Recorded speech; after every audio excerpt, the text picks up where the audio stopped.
The offseason is upon us, and I've got both Serena Winters and KYRIE Hansford with me today to wrap everything up, as well as take a look ahead to what should be a very active summer for the Los Angeles Lakers. My name is Trevor Lane, and this is Courtcast by Lakers Nation.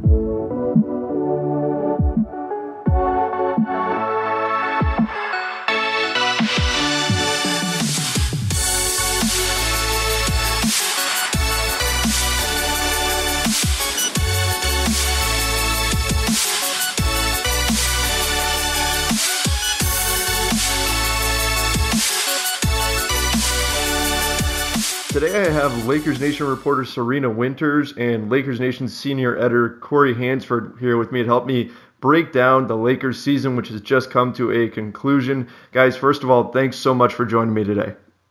You got it, Trevor. Happy to be here, man. Now, my first question for you is this season was a tough one. I mean, it started off pretty nice, and it seemed like the Lakers were rolling. They were 10-10 at the end of November. We hit a really rough patch through the middle 50 games of the season, which is the bulk of the season, and then they kind of picked things up again at the end, and we saw some signs of life. They ended up 26-56 on the year. Do you consider this season to be a success or not? I mean, for me, Trevor, saying that it's a success is a long shot. But, you know, if you compare them to last season, when I went into the season, when people were asking me where I thought this team was going to be at this year, I said, I think this team is about a 10-win more team. And that's about what the Lakers were. So when you think back to how bad they were last year, improving by 9 wins, I mean, that is a pretty decent amount. What you don't like, Trevor, is defensively, the Lakers being one of the worst teams defensively again this year, exactly where they were last year. But with the youth on this roster, what you love to look at is if you look at pre-All-Star break and post-All-Star break, almost all of these young guys' numbers really improved. And what we wanted to see was a little bit of life, a little bit of hope for the future. And when you have Brandon Ingram looking like he can be that after the All-Star break, when you have them looking better defensively after the All-Star break, when you have them looking really good in those last 6 games, you start to say, okay, I can see we've developed these guys. I can see where there's some hope in the future. And when you can look at Brandon Ingram and say, okay, this kid could be an all-star, I see it, that to me is a success. Right. That's been something that we've heard a lot of the players talk about is Ingram's improvement over the course of the season. And we did see him just really take off after the All-Star break. I mean, he had a number of times where he attacked the rim and finished with authority. I mean, he started throwing down some incredible dunks. KYRIE, do you think the same thing? The season wasn't necessarily a success, but showed pretty much a bright future for the Lakers? Yeah, I'd have to agree with it. I mean, I would always kind of go by a rule of thumb. If your coach comes into the season saying this season is not going to be judged by wins, you're probably not going to win too many games. So, for them to make a 9-win improvement, like Serena said, and go from 17 to 26 wins, that's a pretty good jump. It's basically about where we thought they would be in between 25 and 30 wins. The thing was, it came in massive chunks. It came in a big chunk in the beginning of the season and a big chunk in the end of the season, as opposed to being a little more consistent throughout, which is what people were looking for. But like everyone, and literally just about everyone pointed out on the exit interviews, Brandon Ingram getting better, much better, getting more comfortable through the end of the season. But not just Ingram, after the All-Star break, like Serena pointed out, D'Angelo Russell looked a lot better. Jordan Clarkson looked a lot better. Julius Randle looked a lot better. And you started to see Larry Nance got to start and show what he could do. Zubac got to start and, almost a double-double. He and Nance both during their starting times were basically averaging a double-double. So it's stuff like that you want to build on.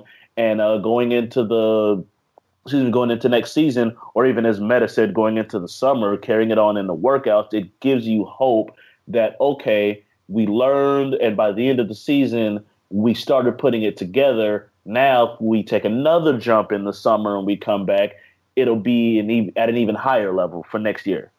Yeah, the other Corey, day... I love Oh, sorry. Go ahead, Serena.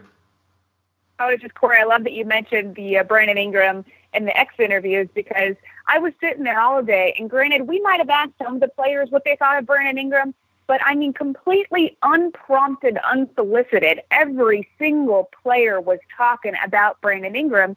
And that goes to show you, I mean, we're all kind of sitting there, and by the 7th or 8th exit interview, and we had 15 interviews that day, we, as media, we all kind of look at each other going, wow, every single person, even if we didn't ask them about Brandon Ingram, immediately talked about what a beast Brandon Ingram was after the All-Star break, that something clicked for him. And for me, when you're hearing that over and over and over again, that's telling you something.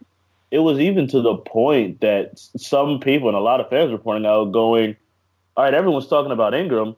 Man, did no one else improve? Like, people were like, wow, there's no mention of, people aren't mentioning Russell too much, or is that saying something? And kind of looking into it far more than I would have.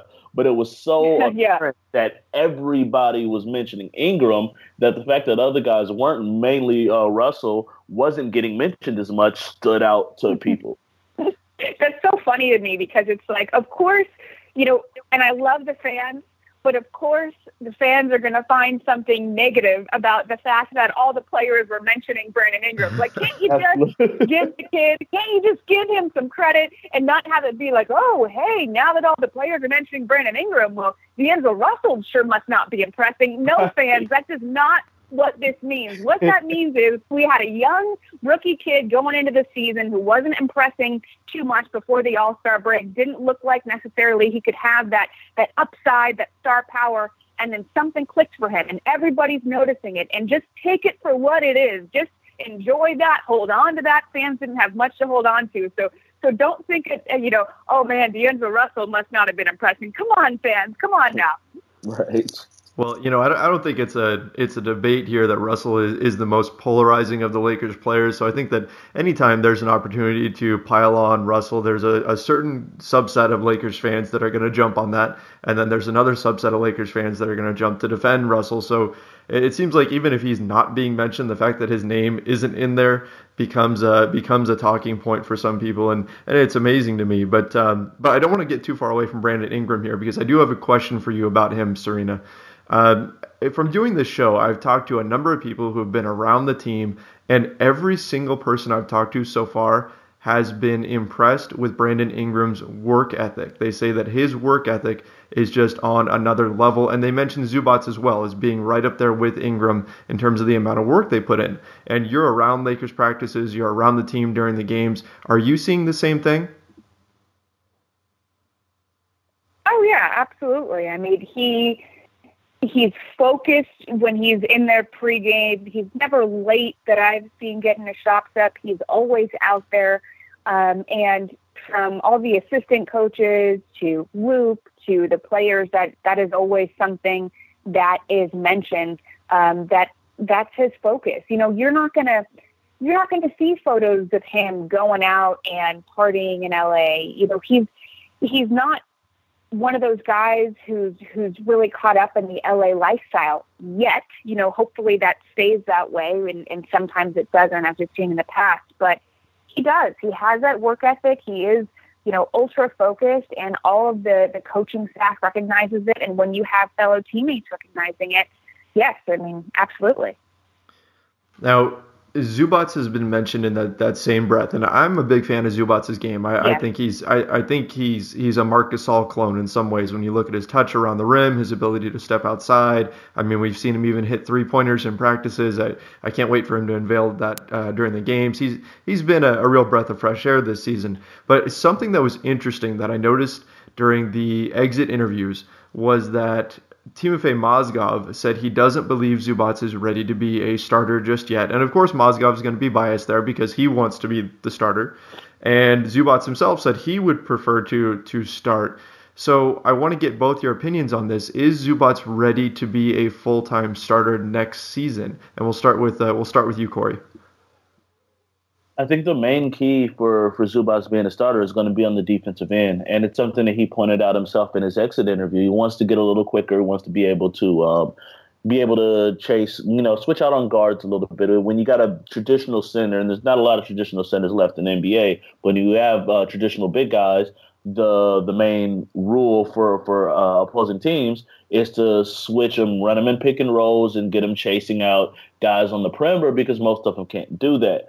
So if Zubac can really improve that on mainly on the defensive end, because for all Mozgov's faults, what he does and what he does bring is an anchor on the defensive end, a big-time communicator, kind of that quarterback, that Kevin Garnett role, if you will, where you're pointing out and you're sitting on the back end and you're helping people out. And Mozgov did a good job of helping people out, and usually no one ever helped him after he helped out, and that gave up a lot of rebounds, layups for his guy.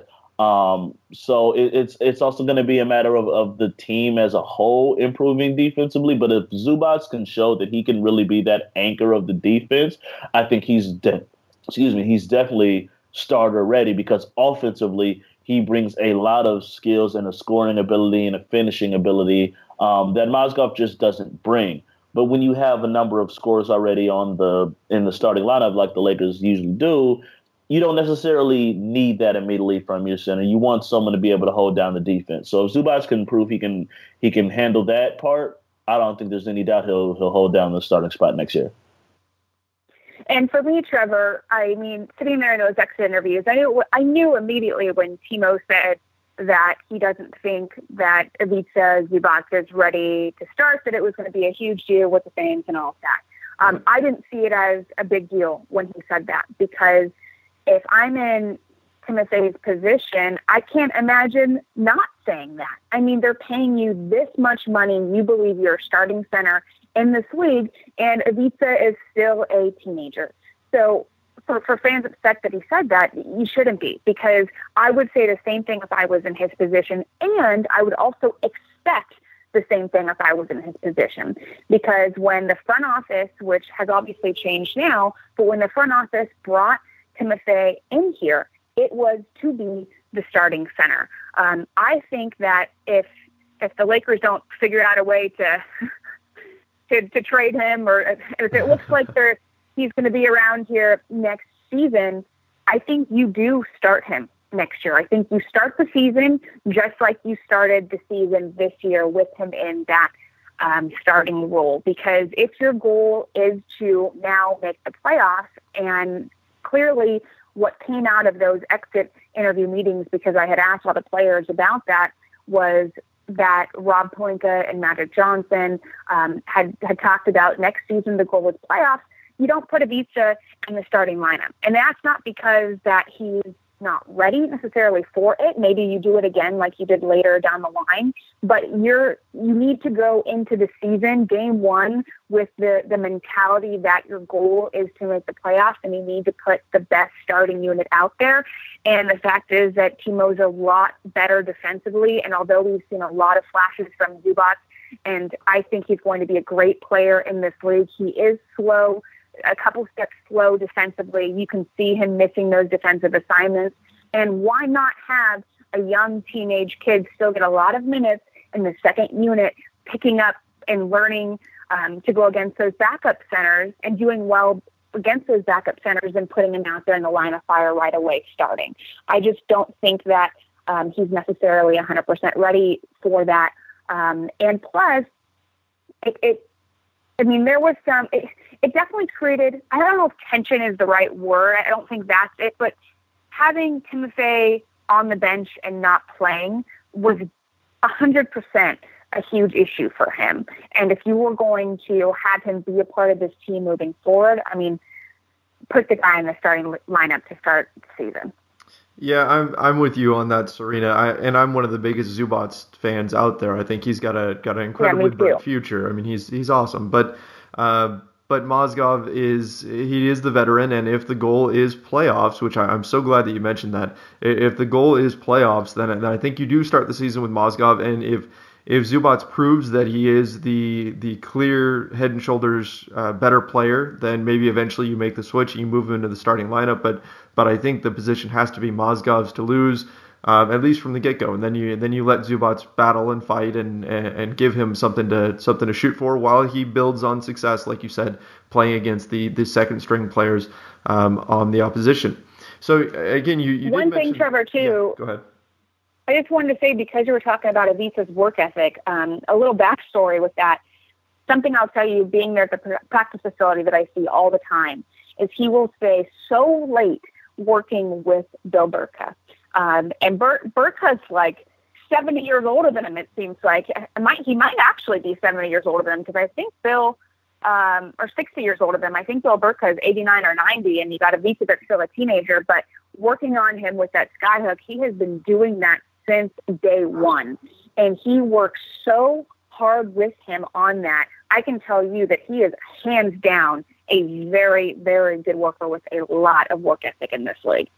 See, that's the kind of stuff that gets me excited for next season and the season after, as we're watching these young guys grow. You know, it's been frustrating watching the losses pile up and everything, but there's still something to it. I've said this before, there's a joy to watching these guys turn into the players that they're going to be, and that's so great to hear about Zubac and his work ethic, and him especially working on that skyhook, because it would be so thrilling for Lakers fans if that could become a regular part of his arsenal.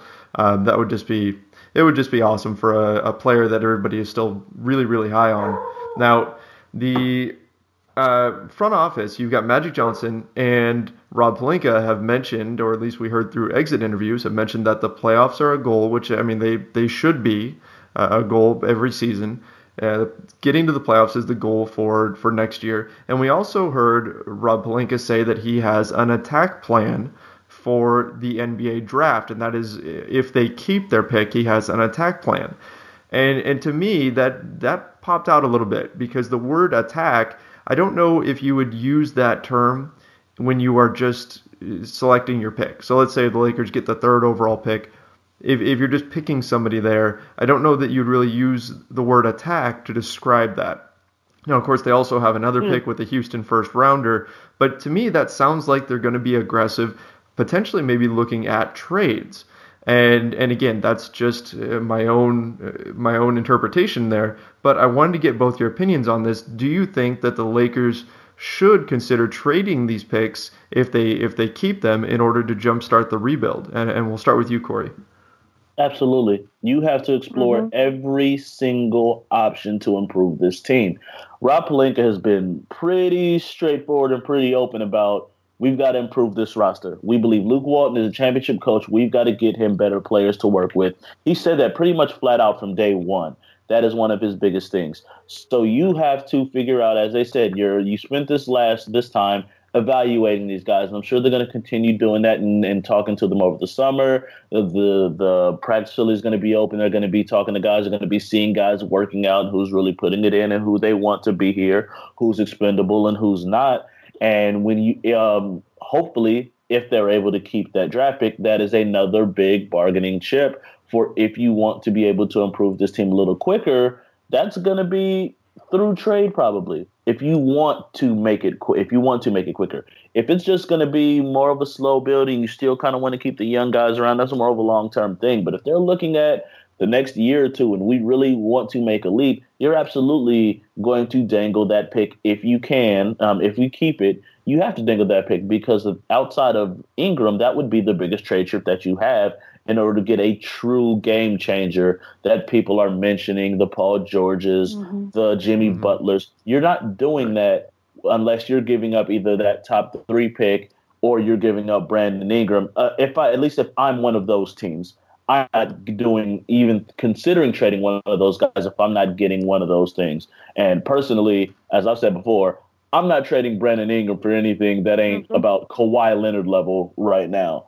Other than that, you're going to have to probably give up that pick if you want someone of that caliber, superstar, immediate all-star caliber level guy. You're going to have to get that. And the Lakers would be dumb not to consider it, because as good as guys like Lonzo Ball and Markelle Fultz and Josh Jackson, and I love Josh Jackson especially, we don't know what they're going to be. We know Paul George is an all-star, all-NBA guy right now. We know Jimmy Butler is right now. We know whoever, DeMarcus Cousins or whoever you want to throw out there, these guys are at that level right now. You know that for a fact. We have no clue what any of these guys in the draft are going to be. It's a sure thing versus a potential. You have to consider it. I'm not going to speak at length here because Corey said it best. I mean, I 100% agree with everything Corey just laid out. I think that you are reading into the word attack a little too much there, Trevor. I didn't get that that vibe personally, but maybe that's because I've listened to so much Rob Pelinka already, and he uses so many words that I think that by attack plan, I just think you're reading a little too much into that. But I think you have to trade if that's an option. And by Rob Pelinka saying things so upfront about, him knowing that they don't have the talent they need, that's all you need to know that they will be aggressive.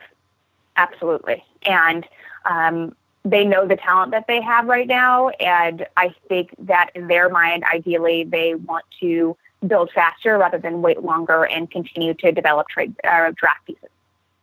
Well, sure, yeah, I mean, it's just my interpretation of the word, and again, it could just be him using that as a way to describe how they are as far as having a plan for every eventuality, and anything that comes up, they're going to be ready. But I do agree with you guys that they do need to be able to look at a trade if something comes along. And now I'm always a little bit wary about giving up a young player with potential, because the league is so set up in order to have incumbent teams keep their stars. So if you draft a guy as a rookie, you have protections now that allow you to keep that player long term, because you can pay them much more than other teams can, and so on. So I'm always a little bit wary giving up a young talented player, even if it means bringing in somebody who's already established. But given where the Lakers are at, and if the playoffs are a goal, I could certainly see where that would be a solid move, especially now that they've had 4 years in a row of not making the playoffs. It feels like it's time,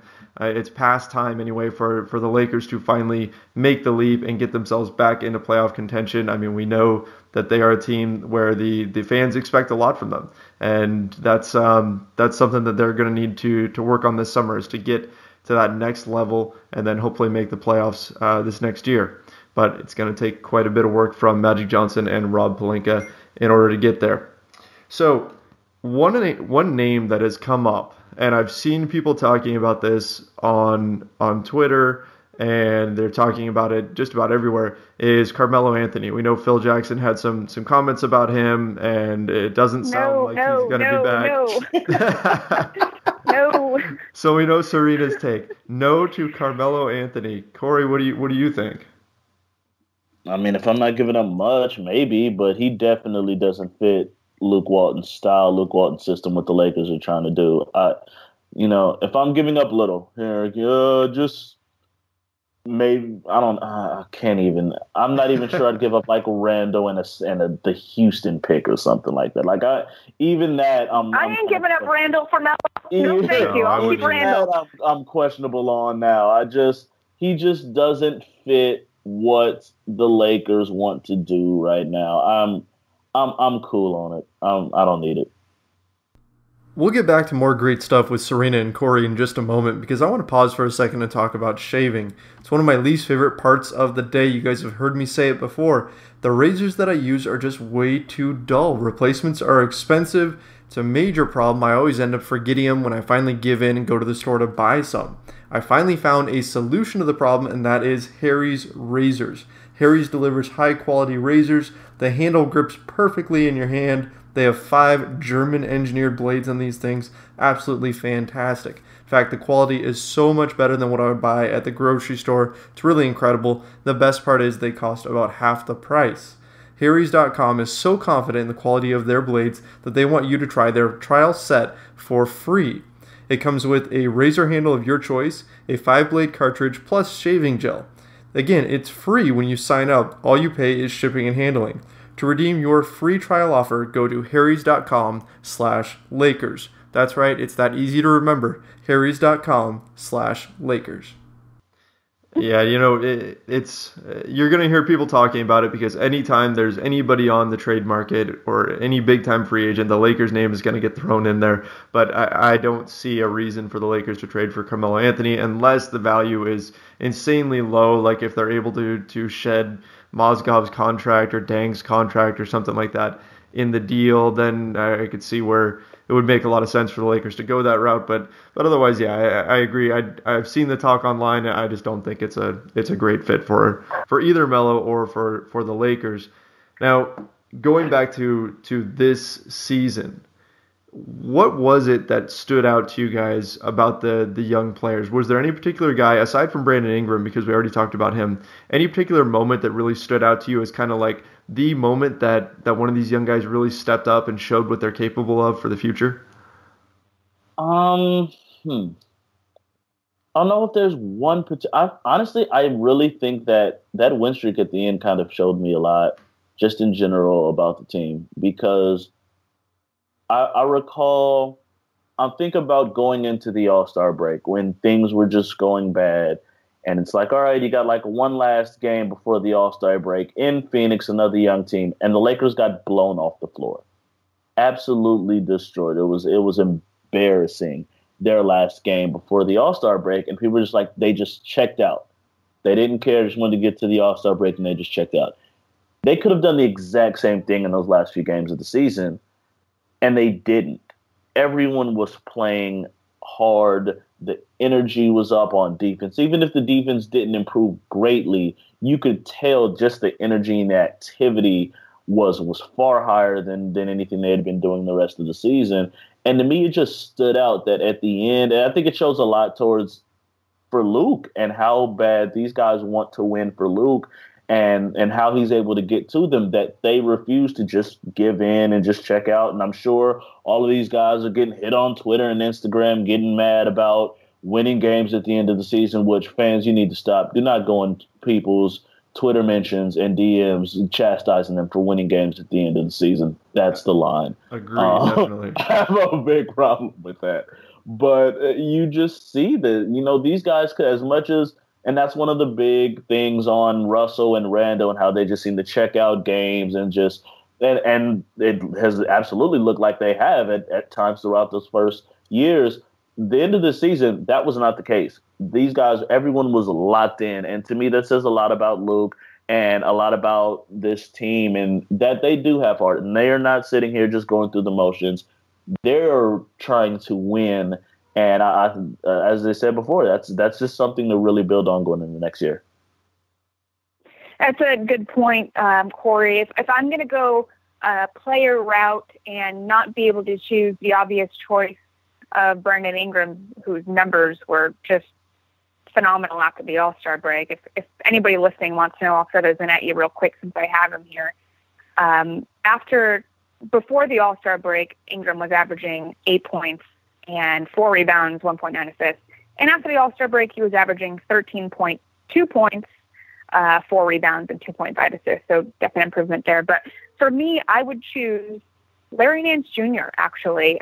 And maybe because it's fresh in my mind, getting to see him in the starting unit and seeing what he can bring. I mean, I've always been a huge Larry Nance Jr. fan just because of the heart he plays with, the passion he plays with, that he's always on his teammates when they're not in the right spots defensively. I love that you can see the raw emotion on his face when he's pissed off because his teammates aren't doing the right things. And getting to see him in the starting unit, although it was only 7 games, in those 7 games, Larry was right there averaging a double-double. I mean, he was 10.3 points and 9.6 rebounds in those 7 games that he was in the starting unit, not to mention 2.3 assists. And what we saw when he was in there is defensively as a unit, I mean, they were so much better in those 7 games that he was in the starting lineup. And because we've been harping on them for defense so much and that starting unit has done so terrible defensively,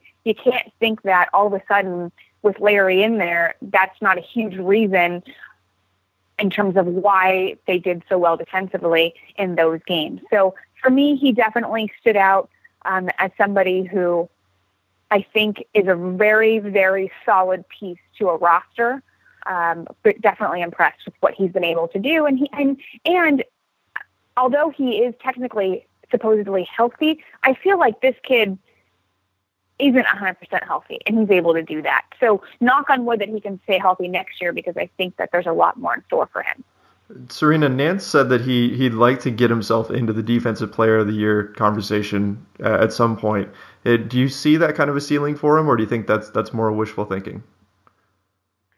No, I mean, you have to set goals for yourself, and I absolutely love that that's the goal that he has set for himself, because he even mentioned, Kawhi Leonard, and he mentioned watching film and wanting to be like him defensively.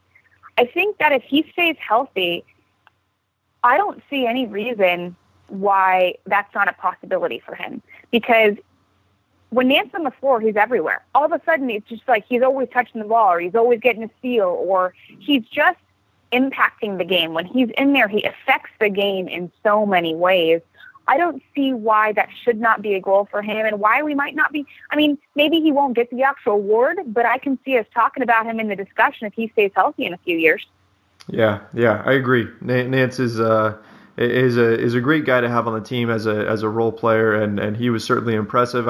My mind instantly goes back to the big block that he got right before Russell hit the three against the Minnesota Timberwolves to win on the same night that his grandmother passed away. That was an incredible moment, and Nance coming up big on the defensive end, blocking Rubio's shot, is what allowed that to happen. So very, very good assessment there, Larry Nance Jr.